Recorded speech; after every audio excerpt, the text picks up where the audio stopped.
Okay, we're back.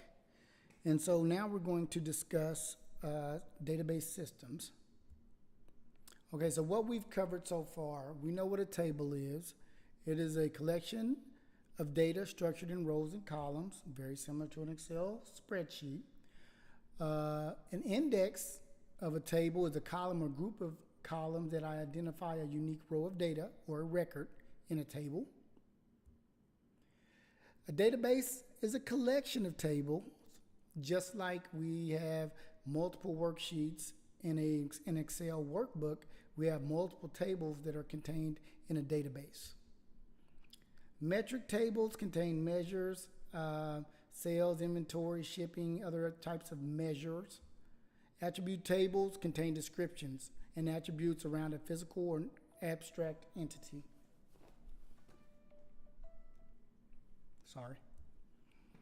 Okay, so we have these tables and we have these data, well, we have a database and we have tables, but what manages that, right? So what we've learned before is that in a database, when the tables are directly or indirectly related to each other, they're relational. It's a relational database model.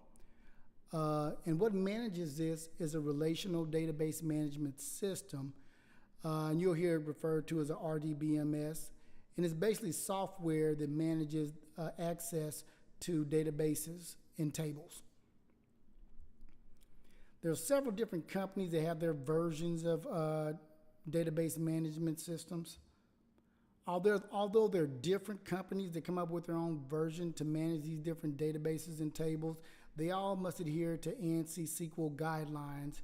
And what this helps with is that when you become a SQL programmer, syntax is very similar whether you're writing a Oracle SQL statement, a Teradata SQL statement, a SQL Server SQL statement.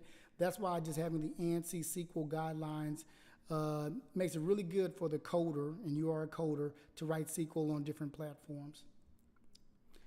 And these are some of the common RDBMS system providers. You've probably heard a lot of these: SQL Server, Teradata, MySQL, Oracle, Netezza. These are all examples of companies that come up with their own ways to manage databases and tables.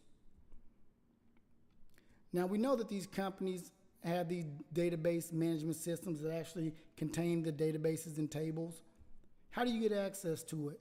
So when Teradata created their Teradata database management system, they created a client application that you can use to connect to the database, right, to access the data. So basically it's just software you download to your PC.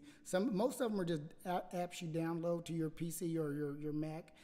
Some of them have web interfaces now that allow you to get access to the actual database. It uses the ODBC driver to connect to the RDBMS server.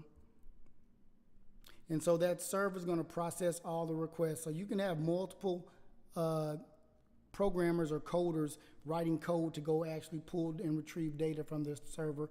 And the server is going to actually manage all those requests. Make sure when you submit your query, it's going to pull the relevant data that you need and it's going to return it back to your client.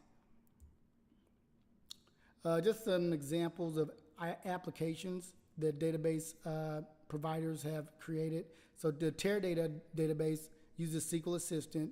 Greenplum uses pgadmin, and they could be other ones. SQL Server, the Microsoft product, uses SQL Server Management Studio. And although not optimal, you can use different clients to connect to different databases. I've used SQL Assistant to connect to SQL Server and MySQL databases. So you can use different clients, but it's not optimal. If I was going to be accessing Teradata, I would want SQL Assistant. So we talked about a relational database management system, and now we're going to talk about the roles that kind of revolve around this system. There are basically three types. You have the end user, which would be you. You will be writing SQL to pull and manipulate data from a table in a database. You have the database administrator, and these are the ones that's going to provide logins and passwords to you. They're going to assign access levels and priority to end users. They're going to make sure the tables are maintained and updated. And they're going to monitor system performance. So if you're writing really large queries or really inefficient queries, it'll have your user ID attached to it, and they may either kill your queries or ask you what are you trying to run. And a lot will provide help with you on how to make your query more efficient. A DA is a data architect, and what they're responsible for is actually design of the tables, right? To make sure the tables are normalized, making sure they're going to contain all the columns that's going to be needed for the process that's going to access them, right? So those are the three roles. Again, we got the end user, which is you, the DBA, which really police the system, and the data architect that are responsible for table design, table structure.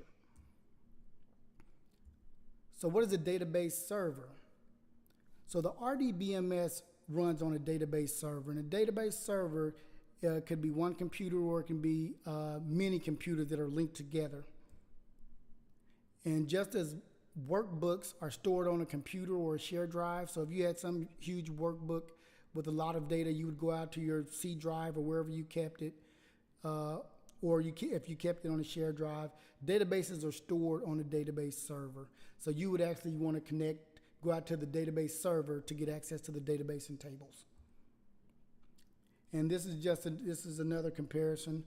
So the database server is going to be a computer or is very similar to a computer or shared drive. The database is going to be stored on the database server, just like an Excel workbook is stored on a computer. And a table is stored in a database. An Excel spreadsheet is in a workbook that's on a shared drive. So that's the similarities with those. So we know we have data that's stored on a server, and we want to get access to it. And again, we're going to have a client application that's going to allow us to download this to our computers. We click on an icon, we open it up. And all of these interfaces, they have a lot of similar functionality. They're pretty much all going to have they're all going to have somewhere for you to connect. And this is an example of a SQL Server Management Studio interface.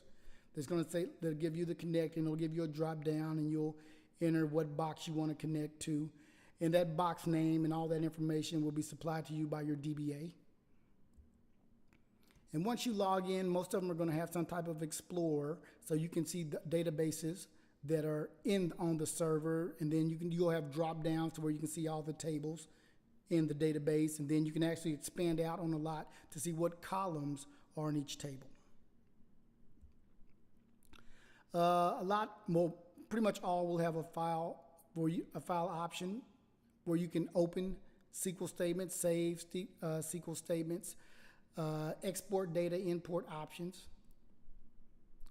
And if you open a query, like using the file button, it's going to open up into this text area, and this is where you type your SQL commands. And then you're going to have a run. So you connect to the database, you open a query or you type a query in, and then you execute the query. After you execute the query, you'll get a status. Most have a status bar at the bottom, and then you'll get the results. So basically, when you type this command in, it went out to the database in the table, it retrieved the elements that you asked for, and it brought it back into the spreadsheet. And we're going to talk about SQL syntax later.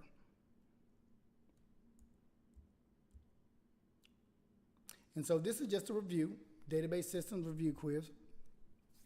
What are the 3 RDBMS roles? We have the end user, the DBA, and the data architect. Which role provides access? Okay, that is the DBA. Which role writes SQL? That's going to be you. You're the end user. You're going to be writing SQL.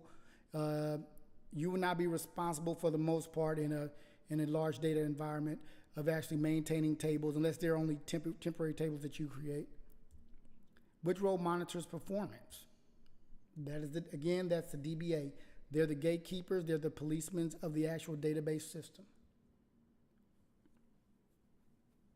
Okay, ANSI standards require all interfaces to look the same, true or false? That is false. Even though they all do look the same, they may have layouts that differ. The The execute button may be an icon where on another interface, it may be the words execute, or it may be on a different location on the actual screen. Okay, so if you want to follow with the examples that we're going to go through, you might want to download MySQL Workbench, and here's a link to that. To actually get the client interface, you will probably need to download MySQL, the actual database, and I'll add that to the description. And there are numerous videos on how to install that onto your workstation. And if you email me, I will get you the data sets that I'll be using in the examples. That's the email address. And I will send those data sets to you, and you can follow along and practice. Please like and comment. And again, donations are appreciated if you like what I'm putting in the videos and it's helpful.